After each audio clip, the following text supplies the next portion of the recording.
오늘 말씀 가운데 주님이 주시는 도전은 양은 그의 목소리를 듣나니 하는 것입니다. 주님은 오늘 우리에게 교회란 무엇인가, 우리가 교회에 다니고 있고 교회의 교인들이죠. 그런데 교회란 정말 무엇인가 하는 것에 대한 근본적인 질문을 던지고 계십니다. 오늘 말씀 가운데 보면 10장 7절에 나는 양의 문이라 이렇게 주님이 말씀하시죠. 주님이 목자가 되시고 주님의 양들을 모으셨는데 주님이 양의 문이 되신다는 거죠. 이 말씀은 양에게 나아가는, 양들과 모이는 그 모든 그 모임 가운데, 그 공동체 가운데 주님이 그 근본이 되시고 주인이 되신다는 것을 우리에게 말씀하고 계십니다. 주님이 양을 통해서 주님이 세우시는 주님의 공동체에 대해서 말씀하고 계시는데 3절에 보면 문지기는 그를 위하여 문을 열고 양은 그의 음성을 듣나니 라고 라는 말씀이 나옵니다. 주님의 양들은 주님의 음성을 듣는다는 거죠. 이것이 주님의 공동체와 주님의 교회의 시작입니다. 주님의 교회의 가장 근본이 되는 것은 주님의 음성을 듣는 것입니다. 아멘. 우리는 주님의 음성을 듣는다는 게 굉장히 신비로운 일이죠. 굉장한 영적인 성취와 같이 생각할 수도 있지만 사실은 이것은 당연한 것입니다. 주님의 음성을, 내 양은 내 소리를 듣는다. 주님의 음성을 듣는 주님의 양들이 주님을 따라가는 것이죠. 주님의 음성을 들을 때 비로소 우리는 성경의 묵상이 무엇인지를 알게 됩니다. 영은 영의 소리를 내는데 우리가 기도를 하면 내 영도 목소리를 내고 대적의 영도 목소리를 내고 주님의 영도 주님의 음성을 우리에게 들려주시는 거죠. 무엇이 주님의 음성일까를 분별하는 것이 우리가 매일 하는 묵상의 비밀이죠. 주의 양은, 주님의 양은 주님의 음성을 들어야 하는 겁니다. 주님이 그가 자기 양의 이름을 각각 불러 인도하여 내느니라. 각각 이름을 부른다는 건 양 하나 한 마리 한 마리를 목자가 불러내는 것이죠. 그 의미는 우리가 공동체의 삶을 이루지만, 우리가 교회의 삶을 이루지만 그 근본에는 우리 개인이 주님과 만나는 그런 체험이 그 근본 가운데 있어야 한다는 것을 말하고 있습니다. 주님은 양을 들어서 비유로 공동체에 대해 말씀하고 계세요. 근데 양이라고 하는 것은 아주 특별한 그런 뜻을 가진 그런 동물이라고 합니다. 개미나 벌들을 보면 집단 지성처럼 같이 움직이죠. 심지어 개미는 100만 마리가 있어도 100만 마리가 똑같이 생각하고 똑같이 움직인다는 겁니다. 어떻게 소통을 할까? 아마도 화학적인 어떤 호르몬 작용이 아닐까 이렇게 과학자들은 추측하는데 동시에 나가고 동시에 물러나고. 그런데 양들은 무리를 지어 하지만 그런 식으로 움직이는 동물들은 아니라는 거죠. 다 개 각각의 행동을 하는, 양은 떼지어 모여 있지만 다 제각각이라는 거예요. 그런 점에서 사람하고 아주 흡사하다는 거죠. 무리를 지어 있지만 다 자기 생각이 있는 거죠. 그래서 양을 치는 그런 목양견들은 아주 전혀 다른 방향의 두 가지 일을 하게 되는데 저는 양들이 이렇게 잃어버린 양들을, 멀리 가는 양들을 찾아오는 일만 하는 줄 알았어요. 그게 아니라 밖에 위협이 있거나 양들이 두려움이 생기면은 서로 이렇게 뭉친다는 겁니다. 너무 심하게 뭉쳐서 그 안에는 새끼들이나 약한 양들이 질식해서 죽는다는 거죠. 그래서 멀리 가 있는 양은 불러오고 양들이 두려움 때문에 너무 뭉치면 그걸 개가 뛰어들어가서 흩트는 것이죠. 숨 쉴 구멍을 내는. 그래서 마치 교회도 이 양의 무리들처럼 멀리 떨어져 가는 양들도 챙겨야 하지만 너무 뭉쳐서 두려움이든 어떤 이유에든 너무 뭉쳐서 그 안에 사람이 질식하는, 그 안에 양들이 질식하는 일을 막아야 한다는 거죠. 아무튼 중요한 시작은 그의 음성을 듣는, 양들은 목자의 음성을 듣고 그를 따라간다는 거죠. 4절에 가면 자기 양을 다 내놓은 후에 앞서가면 양들의 그의 음성을 아는 거로 따라오되 이렇게 되어 있습니다. 그래서 교회는, 주님의 공동체는 주님의 음성을 듣고 주님을 따라가는 것이라고 하는 것을 우리에게 증거하고 있습니다.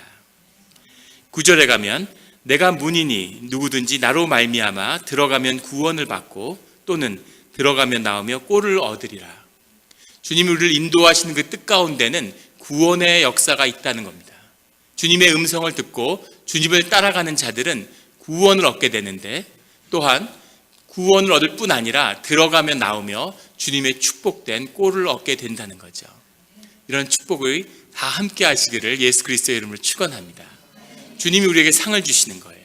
구원은 당연히 받는 것이고, 주님의 길과 함께 하는 동안 주님이 우리에게 더하시는 그런 축복이 주님의 공동체와 주님의 교회 가운데 함께 하신다는 겁니다. 그 축복이 떠나지 않는 영락교회가 되기를 주님의 이름으로 축원합니다. 10절에 가면 내가 온 것은 양으로 생명을 얻게 하고 더 풍성히 얻게 하려는 것이다. 양으로 생명을 얻게 하는데, 주님의 생명을 더하여 주시는데, 주님이 가신 십자가의 대속으로 보낸 성령의 역사를 통해서 우리 안에 하나님의 깊은 생명을 부어주시는데, 그 생명을 얻게 하는 것은 물론이고 더해서 더 풍성히 그 삶의 비밀을, 그 생명의 비밀을 더 깊이 나누게 하려고 주님이 오셨다는 거죠. 이것이 주님이 교회를 모으고 공동체를 허락하신 그 비밀입니다.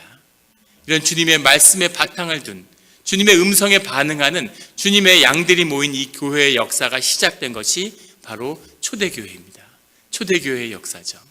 초대교회에서는 어떤 일이 일어났을까요? 교회는 원래 어떤 모습이었을까요? 그것을 오늘 사도행전의 말씀이 증거하고 있습니다. 오늘 사도행전 2장 42절의 말씀에 가면, 42절의 말씀은 이렇게 시작하죠. 그들이 사도의 가르침을 받아 서로 교제하고 떡을 떼며 오로지 기도하기를 힘쓰니라. 이것이 교회의 모든 것입니다. 교회는 크게 4가지의 기둥으로 이루어져 있는데, 첫째는 사도의 가르침을 받아 성경을 공부하고 말씀을 듣는 것이죠. 이것이 사도의 가르침을 받아, 그 다음이 서로 교제하고, 성도가 서로 교제하는 겁니다. 삶을 나누는 거죠. 그 다음에 떡을 떼며 같이 애찬하고 음식을 먹는 거죠. 먹기에 애쓰는, 주님의 이름으로 같이 먹기 때문에 주님의 몸을 이루는 거죠. 영의 양식이 우리의 심령을 채우는 것처럼, 육의 양식이 우리 몸이 되는 것처럼, 우리가 함께 공동 식사를 할 때 주님의 몸된 교회를 이루어가는 것입니다. 그래서 교회의 애찬은 중요한 거예요. 예배를 드리고 애찬도 꼭 드리셔야 됩니다. 같이 식사하는 것. 요즘에 밥 못 먹는 사람이 어디 있어? 급한데 이런 음식을 먹고 있어? 아닙니다. 주님의 이름으로 같이 모여서 같이 먹는 것에 의미가 있는 거죠. 오늘 서구와 미국 교회들이 쇠퇴하고 있습니다. 100가지 이유로 설명할 수 있지만 한 가지 이유를 얘기하라면 그것은 같이 공동 식사를 안 하기 때문이에요. 미국 교회들도 아주 피어나는 교회, 부흥하는 교회, 성령이 함께하는 교회는 공동 식사를 합니다. 이 먹는 비밀이 아주 큰 거죠. 커피를 마시면 커피만큼의 삶이 나눠지고, 같이 육개장을 먹으면 육개장만큼의 삶이 나누어지는, 이것이 먹는 비밀입니다. 떡을 떼며 오로지 기도하기를 힘쓰리라. 오로지라는 말은 전심으로, 마음을 다해서, 온 정성을 다해서 간절한 마음으로 기도하기를 힘썼다는 거죠. 기도하고 같이 밥 먹고 교제하고 성경 공부하는 것, 말씀을 공부하는 것, 이것이 교회의 4가지 기둥이에요. 이것만 열심히 잘하면 되는 겁니다. 교회는 이 4가지를 위해 모인 거고, 이 4가지를 하는 곳입니다.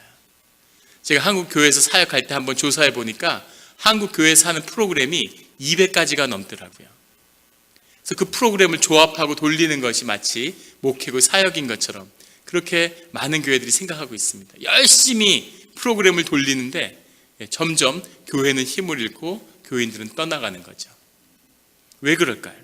이 4가지를 충실히 했을 때 주님의 음성을 듣는 자들이 모여서 공동체를 이뤄서 이 4가지를 충실히 하니까 어떤 일이 벌어졌냐면, 그 다음에 나오는 것이 43절입니다. 사람마다 두려워하는데, 그 안에 하나님의 임재가 함께하기 때문에 사람들이 주님을 경외하는, 교회에 모인 주님의 지체들이 다 주님을 두려워하는 그런 경외하는 마음을 갖게 됐다는 거죠. 사도들로 말미암아 기사와 표적이 많이 나타나니, 그 안에 공동체 가운데 생명의 기적이 일어나더라는 겁니다.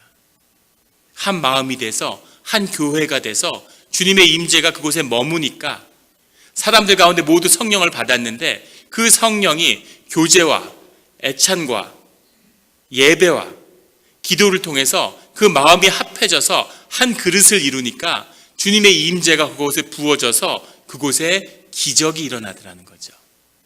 이것이 교회의 비밀이고 생명의 비밀입니다. 늘 마음이 합하는 곳에, 공동체가 일어나는 곳에 생명의 기적이 일어나죠. 우리가 한 마음을 이루면, 이 교회의 본질을 회복하면 우리 안에서, 우리 성경에서는 볼 것 같은 놀라운 그런 기적들을 보게 되실 겁니다. 믿으시면 아멘 하시기 바랍니다. 이것이 하나님의 역사예요. 이것이 반드시 일어나야 하는 겁니다. 이것은 대단한 것도 아니고 무슨 굉장한 신비가 아니라 교회 가운데 늘상 있어야 하는 일인 거죠. 이런 신비와 기적을 갖고 주님을 바라보는 경외하는 마음으로 살아가는 것, 이것이 성도의 교제고 신앙의 길입니다. 이것이 나타나지 않는 것이 놀라운 것이죠. 우리가 그릇이 깨지고 성도의 연합이 이루어지지 않고 심령의 연합이 이루어지지 않기 때문에 이 일들이 우리와 함께할 수 없는 것이죠. 이 일은 반드시 이루어져야 하고 반드시 일어나리라 믿습니다. 이런 이적과 기적으로 인해 주님께 영광을 돌리는 우리 영락교회가 되기를 예수 그리스도의 이름으로 축원합니다. 그 기적과 표적이 나타났는데 44절에 가면 믿는 사람이 다 함께 있어 모든 물건을 서로 통용하고 그 신자들이, 주님의 자녀들이 다 함께 있는데 그들이 모든 물건을 서로 통용했다는 겁니다. 우리 교회에서 오늘날 11조를 드리죠. 11조가 교회 가운데 계속 살아남은 것은 그 안에 놀라운 성령의 역사가 있기 때문입니다. 하나님이 채우시는, 아마 그 길을, 11조를 삶을 넘어가는 그게 결코 쉽지 않으셨을 거예요. 보통 믿음으로 그 삶을 살아갈 수 없습니다. 그런데 그 삶의 길을 한번 내디디면, 믿음으로 베드로가 그 바다에 발을 내디뎠을 때 비로소 물 위를 걷게 되는 것처럼, 홍해에 믿음의 발걸음을 내디뎠을 때 홍해의 바다가 갈라지는 것처럼 이 삶의 길을 시작하려고 했을 때 그때 놀라운 하나님의 축복이 함께 하시는 거죠. 온전한 삶의 비밀이 풀리는 겁니다. 그래서 정말 교회에 11조를 하는 게 쉽지 않으면 삶에서 11조를 한번 나눠보라고 그렇게 권면을 드려요. 그 은혜를 경험할 때만이 할 수 있는 일이죠. 그런데 어떤 분들은 이렇게 말씀하시는 분이 있어요. 11조라는 것은 말라기에 나오는 구역의 율법이 아닙니까? 우리가 신약의 교회고 신약의 시대를 사는데 왜 11조를 해야 되나요? 너무 맞는 말씀입니다. 저도 그렇게 생각합니다. 그러면 신약 시대에는 어떤 식으로 헌금을 했을까? 그것이 오늘 말씀에 나오는, 자기가 가진 걸 다 내놓는 겁니다. 자기가 가진 모든 것을 다 공동체에 내놓고 필요에 따라 나눠 갖는 거예요. 이것이 이 초대교회의 우리 헌금의 모습이었습니다. 왜 이 아름다운 모습이 교회에서 사라졌을까요? 다 같이 나누고 필요에 따라 나누면 우리 교회에서는 제가 제일 은혜가 클 텐데, 그런데 이런 아름다운 이 전통은 이제 이단교회의 일부 지켜지고 있을 뿐이죠. 사람들의 마음이 합하고 삶이 합하여지니까 누구도 내 것을 내 것이라 하는 사람이 없는 그 삶에 따라 나누는 거죠. 이것이 교회의 원래의 비밀입니다. 삶이 나누어지는, 가진 것을 나누는 거죠. 오늘날 세상에서 부모와 자식도 가진 것을 나누지 않죠. 부모가 모든 것을 다 써서 자식을 키웠는데 세상이 속삭이는 거죠. 자식에게 다 주면 안 돼. 그러면 부모한테 안 찾아올걸? 전화도 하지 않을걸? 자식이 부모를, 자기를 다 키워줬는데 모른 채 하고, 재산이 좀 있으면 서로 소송하고 재산을 서로 갖겠다고. 제가 미국 처음에 와서 뉴욕에서 공부를 하는데 그 대학의 학부 1학년 학생 둘인데 둘이 쌍둥이에요. 그런데 유명한 미국의 그 뉴욕의 재벌가의 상속자들인데 그들이 대학에 입학하자마자 제일 처음 한 일이 자기 아버지를 소송하는 일이었습니다. 할아버지가 유산을 남겼는데, 할아버지도 뭐 증조 할아버지한테 받은 유산이죠. 전통적인 올드먼인데, 그런데 아버지가 자식들한테 돈을 안 주려고 유산을 빼돌린 거죠. 그거를 변호사 회사에서 다 알고 있다가 애들이 성인이 되자마자 바로 아버지에게 소송을 한 겁니다. 근데 뉴욕을 대표하는 두 개의 로펌이 서로 붙은 거예요. 연일 신문에서 보도를 하는 겁니다. 누가 이기는지. 재산을 가지고 부모 자식이 싸우는 거죠. 이런 시대를 살고 있는데 가족도 아닌, 피 한 방울 섞이지 않은 남들과 한 가족을 이뤄서, 주님의 지체를 이뤄서 가진 것을 필요에 따라 나누었다는 거죠. 이것이 초대교회가 증거하는 기독교의 교회의 역사입니다. 이 일을 주님의 뜻 가운데, 성령의 역사 가운데 교회 안에 이루어진 거죠. 46절에 가면 날마다 마음을 같이하여 성전에 모이기를 힘쓰고, 성전에 계속 모이고 더 모이려고 그러고 어떻게든 모이려고 그랬다는 거죠. 기도의 숄더를 만들려고 모으고, 국을 끓이기 위해서 모이고, 무슨 이유를 대서라도 또 모이고 또 모이고, 모이기를 힘쓰는, 자꾸 같이 있고 싶고 모이고 싶어 하고, 계속 모였는데 우리는 왜 신앙촌을 못할까? 왜 잠은 따로 자야 될까? 이런 상태가 돼 있다는 겁니다. 성전에 모이기를 힘쓰고 집에서 떡을 떼며 기쁨과 순전한 마음으로 음식을 먹고, 기쁨으로 음식을 먹고, 알 수 없는 기쁨이 공동체 가운데 함께하는 것이죠. 제가 처음에 이민교회를 경험했을 때 그때 하나님 나라가 임하고 어떤 기쁨이 사람을 사로잡는지를 봤어요. 놀라운 주님의 은혜가 함께하는 것을 경험했습니다. 제가 어떤 그 신방에서도 한번 나눈 적이 있는데, 우리 그 신년 감사 예배를 드린 다음에 우리 구역장님 집에 모였던 기억이 납니다. 구역장님 집에 모여서 아침에 떡국을 먹었는데, 다들 이제 집에 가야 되는데 구역장님이 이렇게 유판을 갖고 나오시는 거예요. 윷놀이 할 걸 준비해 두셨어요. 신년이니까 윷놀이를 하자고 그러는데 다들 무슨 이제 집에 가야지, 무슨 새벽에 또 윷놀이를 해, 이런 분위기인 거죠. 근데 육판을 준비해 두셨는데 어떻게 그냥 갑니까? 예의상 한 판이라도 해야지. 그래서 우리 그러면 하자 그러고 둘러 앉았는데 다들 그냥 이걸 뭐 윷을 언제 놀아봤나 이러고 윷놀이를 그렇게 어색하게 시작했어요. 시작했는데 그로부터 15시간을 윷놀이를 했어요. 아침, 점심, 저녁을 먹고 계속 참을 먹으면서. 근데 얼마나 미친 듯이 웃었는지 평생 웃은 것보다 그날 하루에 더 웃었던 것 같아요. 믿어지지 않는, 이것이 신비구나, 알 수 없는 기쁨의 영이 우리와 함께 했구나 하는 것을 뒤에 느꼈습니다. 그런 거죠. 뭘 해서 무엇에 기쁨이 있는 게 아니라 우리 심령 가운데 기쁨이 회복된 거죠. 우리의 삶이 회복되니까, 생명이 회복되니까 아이들처럼 그냥 눈이 뜨면 기쁘고, 사는 게 기쁘고, 사람을 만나면 기쁘고, 별 얘기 아닌데 계속 웃음이 나오고, 그런 즐거움이 사로잡는 거죠. 47절에 같이 기쁨과 순전한 마음으로 음식을 먹은 다음에 하나님을 찬미하며, 사람들이 모여서 그 마음이 합하여지고 공동체가 된 그 열매가 무엇이었냐면 하나님을 찬송하고 높이는 것으로 나타났다는 겁니다. 사람들이 모이면 악이 창궐하고 집단악이 나오고, 점잖은 사람들, 세상에 교육받고 부족할 것이 없는 사람들이 예비군 훈련장에 와서 예비군복을 딱 입으면 다 무례한으로 변모하잖아요. 아무데나 막 소변 보고 버스 타고 가면서 막 소리 지르고, 이게 집단악의 표현인 거죠. 안에 악한 것이 연합하는데 선한 것이 성령의 이름으로 우리 안에 있는 예수 그리스도의 연합이 일어나니까 그 결과는 무엇이었냐면 그 삶 가운데 하나님을 찬미하다라는 겁니다. 하나님을 찬송하더라는 거죠. 그 일이 있고 난 다음에 또 온 백성에게 칭송을 받으니, 더 신기하고 놀라운 일은 세상에 칭송을 받더라는 거죠. 왜 칭송을 받을까요? 모여서 밥 먹고 교제하고 성경 공부하고 기도한 것밖에 없는데 세상의 존경과 찬미를 받는 거죠. 이것이 교회의 비밀입니다. 하나님이 회복되면, 공동체가 회복되면 교회는 세상에 존경을 받게 돼 있어요. 미움과 존경을 같이 받습니다. 로마 시대가 그것을 증거하고 있죠. 로마 시대의 크리스찬의 인구는 1%가 되지 않았다고 합니다.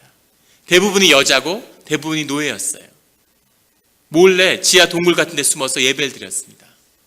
그런데 그거를 로마가 감당할 수 없는 거죠. 그걸 박해하고 사자굴에 던지고 그걸 깨기 위해서. 그런데 그것이 깨지지 않는 거죠. 그리고 사람들의 존경을 받는 겁니다. 저런 삶이 있구나, 저렇게 살아갈 수 있구나, 한 번 사는데 저렇게 한번 살아봐야지, 교회란 신비한 거구나, 교회 가운데 삶의 능력이 있구나, 이런 것들을 사람들이 보고 교회에 다닌다고 하면 존경을 받는 겁니다. 일본의 기독교 인구가 1%가 안 되죠. 한 0.67% 된다고 합니다. 한국 교회에서 일본은 교회가 연약해, 일본은 교회가 약해. 이런 얘기를 많이 하시죠. 그런데 그 교회 가운데 정말 진실한 기도하는 분들을 많이 보게 됩니다. 일본의 병원에 자원봉사하는, 사회복지시설에 자원봉사 와서 아이들 목욕시켜주고 노인들 돌봐주는 자원봉사하는 사람의 70%가 기독교인이라고 해요. 0.67%가 기독교인인데 전체 사회봉사자의 70%가 크리스찬이라는 거죠. 사람들로부터 존경을 받는 거죠. 저 사람들은 나랑 다 똑같은데, 똑같은 부모, 똑같은 환경에서 자라고 똑같은 상황에서 세상에서 살고 있는데 어떻게 저런 삶을 살까? 그 삶에서 어떻게 그렇게 존귀함이 나올까? 어떻게 그런 능력을 발휘할 수 있을까? 저희 어머니가 한국에서 사역할 때 저한테 그런 얘기를 하시더라고요. 어느 날 계속 교회를 안 나가시다가 나중에 교회를 다니게 되시고 세례를 받고 그러면서 신앙이란 건 정말 위대한 거다 이렇게 얘기를 하세요. 어떤 걸 그렇게 위대하게 보셨냐고. 그러니까 난 당신한테 아들이 둘이 있는데 하나는 증권회사의 임원이고 한 명은 교회에서 전도사를 하고 있는 거죠. 그런데 큰아들은 금융회사에 다니고 둘째 아들은 전도사인데 그게 저죠. 그런데 큰아들이 둘째 아들보다 연봉이 100배가 넘는다는 겁니다. 근데 신기한 건 항상 저희 형은 와서 엄마한테 힘들다는 얘기를 한다는 거예요. 경제적으로 사는 게 만만치 않고 삶이 쫓긴다는 얘기를 한다는 거죠. 그런데 너는 내가 보기에는 진짜 살기 힘들 것 같은데 한 번도 힘들어하는 것 같지가 않더라는 거죠. 늘 여유가 있어 보이고 뭔가 기쁨이 있고 신앙이란 건 정말 위대한 거다 이렇게 얘기를 하시더라고요. 그런 비밀이 우리 교회 가운데 신앙 가운데 나타나야 하는 거죠. 그 일들이 일어나고 나니까 주께서 구원받는 사람을 날마다 더하게 하시리라. 많은 분들이 전도해야지 주변에 있는 분들을 막 데려오고 교회 한 번만 가보자. 귀한 거죠. 그렇게 해서 삶이 구원받을 수 있다면 그처럼 귀한 게 어디 있겠습니까? 전도대가 있어야 되는데 노방전도를 해야 되는데 그것도 아름다운 일이지만 하지만 그런 것 때문에 너무 걱정하실 필요 없습니다. 교회가 그 본질을 회복하면 하나님의 영광이 교회 위에 머물면 주님이 보내주시는 사람들을 날마다 더하시는 거죠. 알 수 없는 사람들이 주님의 공동체를 찾아서 생명의 그 생명수를 마시기 위해서 오는 겁니다.